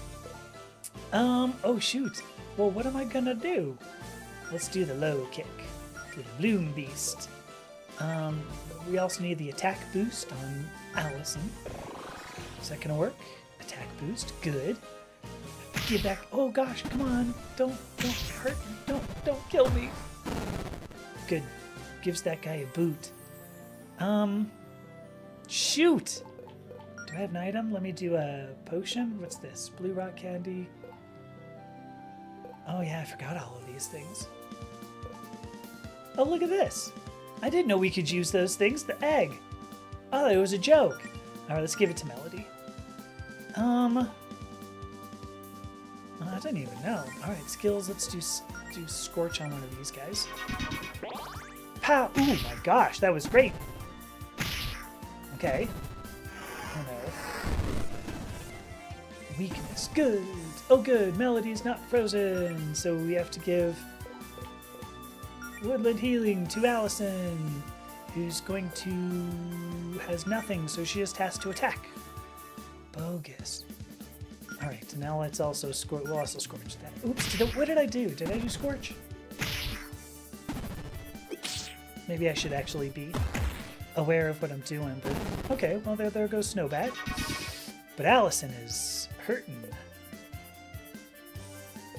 Let's give her a carrot. What do you think? That says 500 XP or HP. Let's give her the carrot. Skills. Do that high punch. Right jab. Why not? Oh shoot, maybe I should have healed Claire too. Let's give Allison another 20%. Can we? Oh, we can! Woo! Oh my gosh. Oh, that's rock hard. She's gonna punch this one. 300 damage. That was awesome. Oops. First aid to Claire. Yeah, just attack. Let's just all attack the guy. Look, it almost seems like I know what I'm doing. I don't, but almost seems like I do. We are leveling up so fast. Maybe all that practice is starting to pay off. I'm kind of bummed now that I did all of the healing. Oh, cool. What does Ether do? I don't think we ever found out, but... Alright, well, what else do we have? I think I can stand like maybe 1 or 2 more battles before I'm going to want to like save and... Oh, well, okay. Oh, look, there's a save point. Alright, well, I'll tell you what. Let me go back to that other... We'll take... Ah, oh, come on. It's hard to walk with this thing. Despite... Oh, come on. Despite my purple controller being adorable, it's also difficult to make these people work. Loot Scooter. I guess that's good. Do you know what that means? I should totally try that. Yoink. Ether has... Margie says that Ether has really fun effects of Fear and Loathing in Las Vegas. Is anything to go by. Do you know, I was really, really impressed with myself. I put out that podcast, I think it was just this past Friday, I think it was, with Erica Dusso. I was really, really impressed with my, my reference to Fear and Loathing on the Campaign Trail 72. I was impressed. I don't know. Nobody else said, hey, good Hunter Thompson reference. So, oh, jeez. Okay. All right, we've got to kiss Allison. And then Allison should... What other skills does she have? Oh, yeah, let's try yoinking on Loot Scooter. Why not? And now this guy should probably do... this Claire should do a Scorch. Oh, thank you, Margie. That was I thought... Margie said it was a good interview. I really like Erica. She was the... What'd I get? Oh, attempts to steal 100. That's not good. She was the kind of person, I told her after the fact, I don't think this was recorded, but I was like, you were the kind of person I would just like hang out with. Like I would go and get a beer with you or something like that. Because she just seemed super fun. Now I want to let me use the, what do you do to punch a snail? Like a low kick? Why not? Yeah, sure. And now skills give her the attack boost. I think I'm kind of figuring this out a little bit. Attack boost. Now Allison... Oh, no way! Oh. I'm bummed. I thought that was going to be great. Jeez. Alright, well, let's just go after this silly thing. Let's give him a frost. What does that do? Alice. Oh, there you go. Oh, now we pounded him good. Whatever that means. Oh, there you go. Alright, now we haven't done much of anything. I don't know, what do we do? I guess everybody's okay, so let's do... What kind of skills do I have? Nothing good. So I'll just attack this guy. Let's use another skill. Let's give him a high kick, who knows? And then can I give her another... Oh, I can give her another attack boost. I can just keep giving Allison boosts. I kind of like that. Oh, that was... Wow, these guys are... Wait, did he just heal himself? Is that what I just saw? Dang. Alright, I'm just gonna do regular attacks. Jerks. There we go. See, there we go. What a great... Oh, he heals himself. I can't believe it. Oh, good, and he has freeze. Okay, excellent. Okay, phew. Now we have no problem. Just attack him, let it go, he's down. Nice! Wow, we have two... We are leveling up like nobody's business. Okay, 7. How long... How long until I'm strong enough to lift Mel over my head? She learned theme song. What the hell's that? Claire levels up. Cool beans. Loot. Okay, what the hell is... We gotta see... Alright, let's... First of all, I want to save. Ooh, wait a minute. Look, that's a... Oh no, it just has a heart and that's it? No. I was hoping it meant something. Alright, let's save. What's the thing? Oh, it's this one. Skills. Allison. She's a punk. I like you too. Skills, okay. Theme song. Changes the battle music to Allison's theme.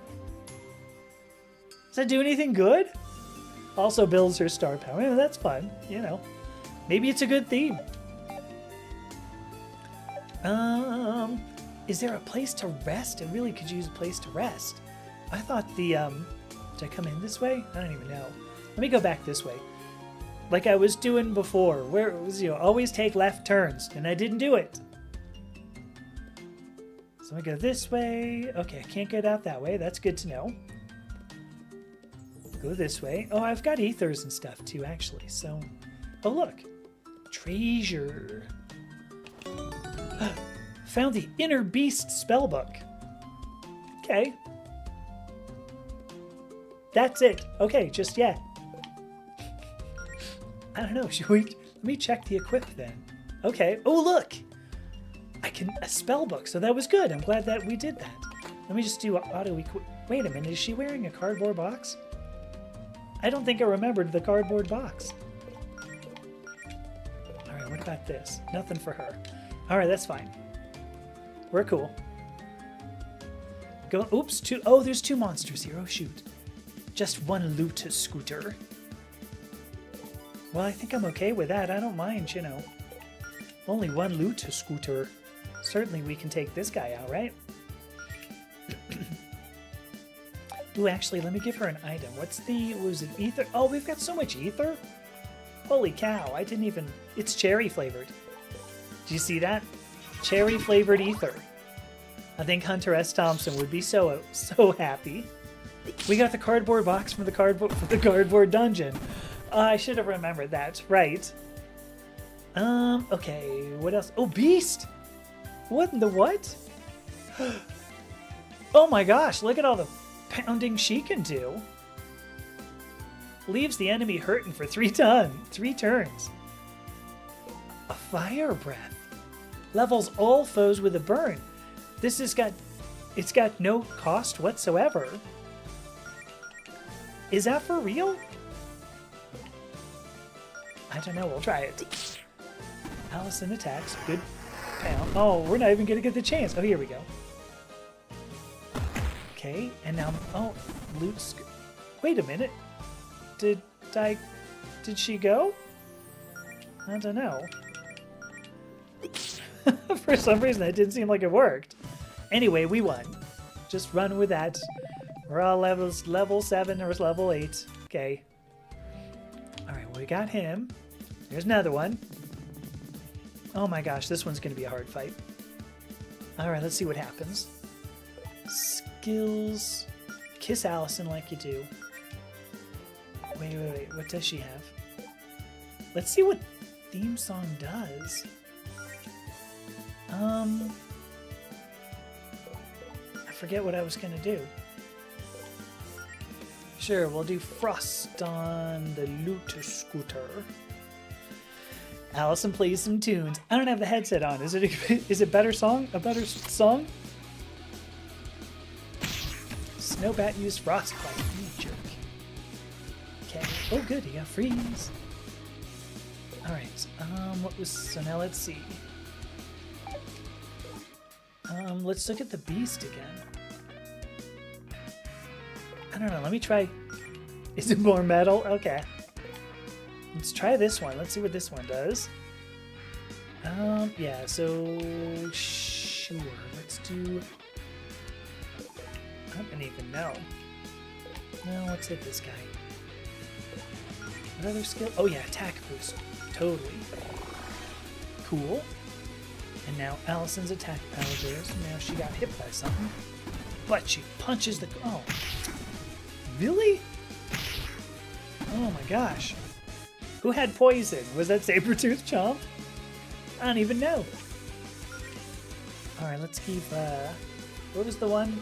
Oh, Woodland Healing. That was it. We'll give that to Allison. She's just got to hit this guy. Just hit him.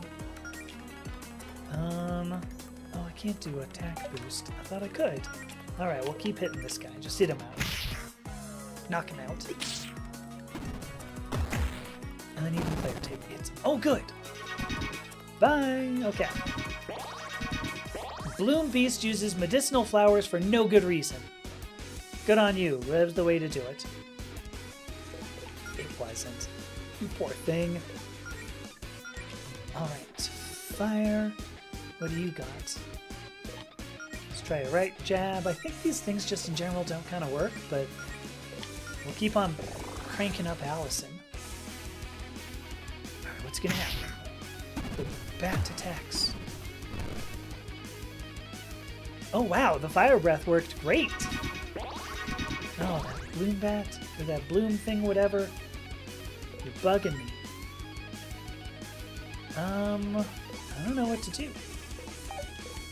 We can do Beast again. Sure, let's just hit this guy. Why not? She hits that. Let's put the burn on the bat. For some reason, ooh. That was cool. Allison attacks.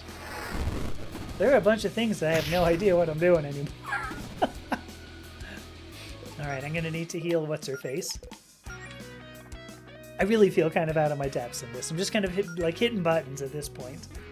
Oh, I'm not even gonna bother. Go after her. Yeah. Or go after the bat.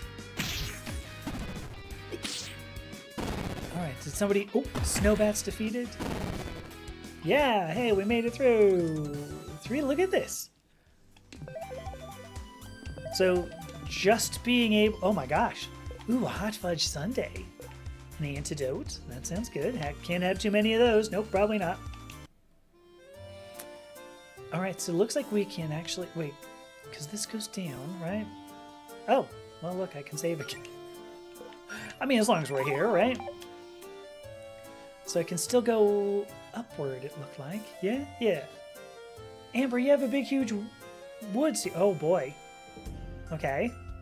Sure. It's only one monster. All right. We'll dispatch the monster. Oh, no, wait, hang on. Sorry. Wrong thing.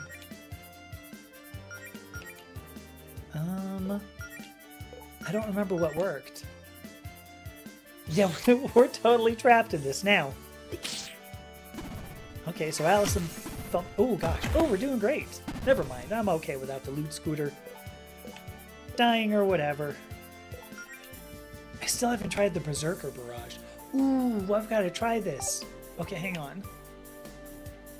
Just attack. Oh, we're not gonna make it. Oh, I mean, we're gonna make it, but Like, I'm not going to get to the point where I can actually use this. Let's see. Allison's going to punch him. Oh, there we go. We are going to make it. Okay. Let me see. Attack. Oh, I didn't get star power. Oh, that sucks. Oh, well. Just take him out. I'm disappointed. I thought we were going to get some good star power. Another hot fudge sundae. Okay, well, here we go. Treasure. A bewitched bandage. Sure. Whatever that does. We gotta find out. What the hell is that? Oh, item? Is it an item? Oh, it's not. Oh, it's armor. What? Alright. Well, then, let's... Who should wear it? Charm. I'm not sure. Maybe I should... Wait. Can I... Oh, I don't know how to take things off. Okay, here we go. Sure. And then let's go to... Can we give it to Claire? Yeah, okay, I don't know what the hell it does. No. What does it do? Boost the effects of healing spells and items used. Oh, used on the wearer. Oh, alright, we'll do that. Well, it looks like we can climb... Oh, I can't. These flowers seem interesting. Do they grow like this naturally? I should probably actually know about plants. More about plants. As a woodland paladin, shouldn't I? Yeah, you should. Hi, Sherry. Alright, so we were all done with that. So we're... Ah, come on. We can go down. Can we... What's over here? Oh, just come back here. Come on, monster. There we go. Oh, this is going to be a hard fight, too. Let's see what happens. Oh, we're doing great. Never mind, we're fine. Skills. We definitely need to kiss Allison. What should she do? Should we just... Let's beat on this Bloom Beast guy first, because he irritated me, so... I think Frost will be good on the Bloom Beast. Okay, so we got the kiss. Stats boosted. Ah, oh, Claire gets hit. Allison gets hit. Allison hits. Oh, good. Thanks. Oh my gosh, you healed the other ones too. I didn't know they could do that. That's no fair. Alright, Fire Breath then. Show you. I don't know. Actually, we never did try Kiss Melody. May as well. Oh, did Claire doesn't get a chance to go? Oh, there we go. Nope, wait. Oh, she's got freeze on her. Dang. Okay, well, that's a bummer. Okay, good. Melody uses fire breath all over the place, burning everything. Nice. I'm going to use that again, because you guys deserve it. Let's just say that. I think Bloom Beast is ready for a dive bomb. Was that a bad idea? I can't remember. Oh, it was not. Yes. I'm not sure what's happening. There we go. I think I should probably heal. Should heal somebody. Let me give what's-her-face that. Yeah. Count on this guy. Oh no, no, don't take her out. Okay, good. This guy's out. Good, woodland healing. Alright. I am still gonna... Oh no, dang. What was the beast? Let's see what happens if I use the chomp on this person. I guess we'll just do an attack? Well, I guess I have no choice but to do an attack. Okay, well... Not a lot of strategy involved in this. Oh, shoot. Okay. Uh-oh. I hope Allison makes it. We've got to heal her. First aid. I'm here for you, Allison. Please don't go down. Attack boost. Alright, let's see what happens. So I healed her, got the attack boost, Now she punches the... Oh, gosh, come on. Punch the crap out of Snowbats. Oh, how do we not... I can't believe we didn't win that then. Oh, gosh. It's got like a sliver of whatever left HP. All right, all done. There we go. My gosh. So at least we keep on getting HP back. That's nice. All right, what do we have to do here? Is there... Okay, now we can walk this way. Is this doing us good? Oh, no way! The monster came back. Oh, I'm pretty bummed. Do you think the stump has anything to do with anything? No. The stump doesn't. I wonder who this is. Up in the corner there, it says FJ. Who's that? Alright, do I get a chance to heal? Whoa. I don't know what this is, but $10, this is going to be a hard fight. Not sure if I want to do that. Oh, I can't get out. Oh, there we go. Alright, what can I do to, can I make this better? Okay, item. Because I should... MP... That's HP... It's grape flavored, like all good medicine. Alright, let's do that on the air.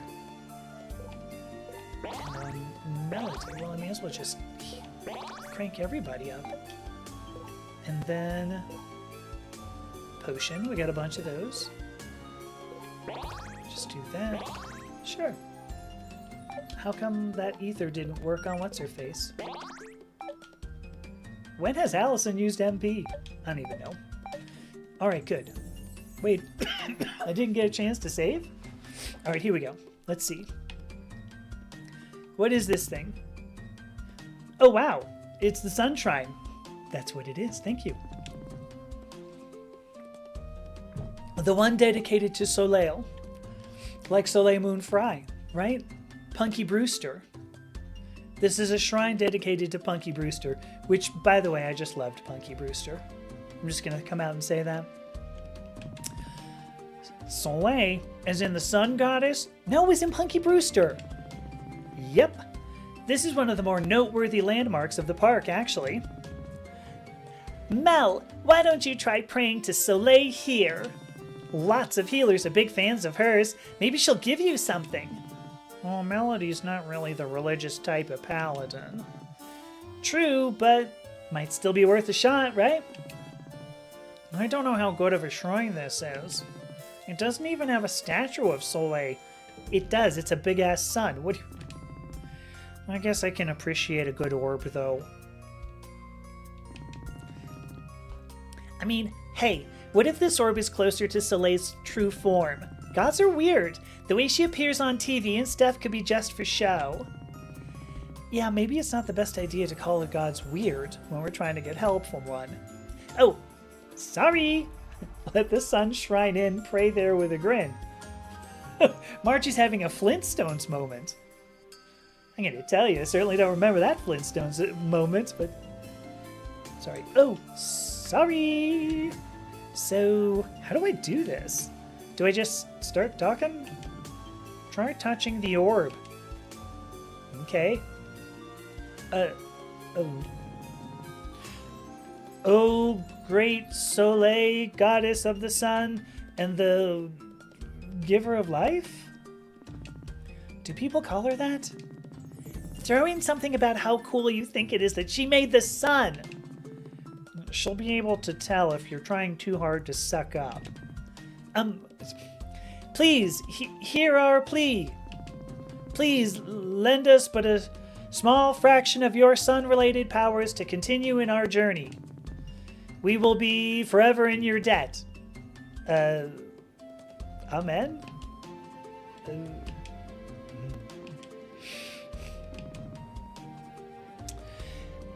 Well, that didn't work. Maybe she did something we just didn't notice. No, Soleil's a show-off. We'd know. She's probably just busy. Well, I guess it was worth a shot. Soleil has been added to the lore section of the quest log. I'm so glad that I healed everybody up for nothing to happen. Oh well. The lore log? What the hell was supposed to happen? Alright, so let me see. So Margie says that was, I mean, I knew it had to be riffing off a song. So Pebbles and Bam Bam showed that. Yeah, you are showing off your autistic song memory. This is what we do, though, right? This is why we bring up song and movie lyrics. All right, can I get out of here? Whoa! Well, who the hell is the? Oh, hang on. Look at this guy. Hello. You enjoy your time at the shrine? Care to buy any officially licensed Soleil merch to remember your trip? Dude, we're locals, not tourists. You can drop the salesman shtick. Oh yeah, I thought I recognized you. Somehow he's turned into Bob or Doug McKenzie. I'm not sure how. Oh wait, yeah, you guys are the Novas. I think that's the first time anyone's remembered the name of our guild. You know, it's the middle of summer. Aren't you hot in that big foam costume? Well, ironically... Oh, sorry, it was supposed to be Doug and Bob's. Yeah, ironically, in spite of being shaped like the sun, it's pretty cool in here. Anyway, if you're not interested in buying anything, I should probably get back to being a walking billboard. Hey, take off, eh? You know, this might sound like an odd question, but is any of this merchandise enchanted, you hoser? Oh, I consider all of it quite enchanting myself, yeah. Oh, yeah. No, I mean, do any of them have magical effects? We were hoping to get some help from Soleil on our adventure, but she didn't answer our prayer. Oh yeah, totally, you hoser. Take off, hey. Come on, these keychains can call down beams of sunlight and stuff like that. Here, don't tell my boss, you know, but I'll give you guys one of these for free if it'll help on a quest. Also, hey, take this, it's a jelly. We got the sun souvenir. With this, oh, look at that. With this, Melody may be able to melt blocks of ice. And cure ice-related status ailments. Yeah, may. There you go. Wow, thank you so much. I'm sure this will help on our quest. Yeah, hey, well, hey, you have a good one. Okay, I'm taking off. Okay.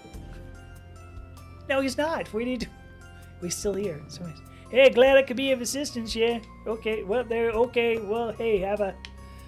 Yeah. All right, here goes nothing. Ooh. There we go. The sun is definitely shining in. Hey, it worked. Do I run past this monster? I mean, I just wanted to get to the save point. Nice work, Mel. All right, let's fight the stupid monster, and then let's get back to... I gotta get a save point. Frog balls. All right. Jeez. Here we go. Skills. This is gonna be my last battle, everybody. What do we do? Just attack anything. Yeah, hit the frog. Skills. Let's put frost on let's frost the frog. Nothing better, nothing worse than a frosted frog, right? Snowbat uses frostbite. Frostbite. Oh, come on. Melody has been frozen solid again.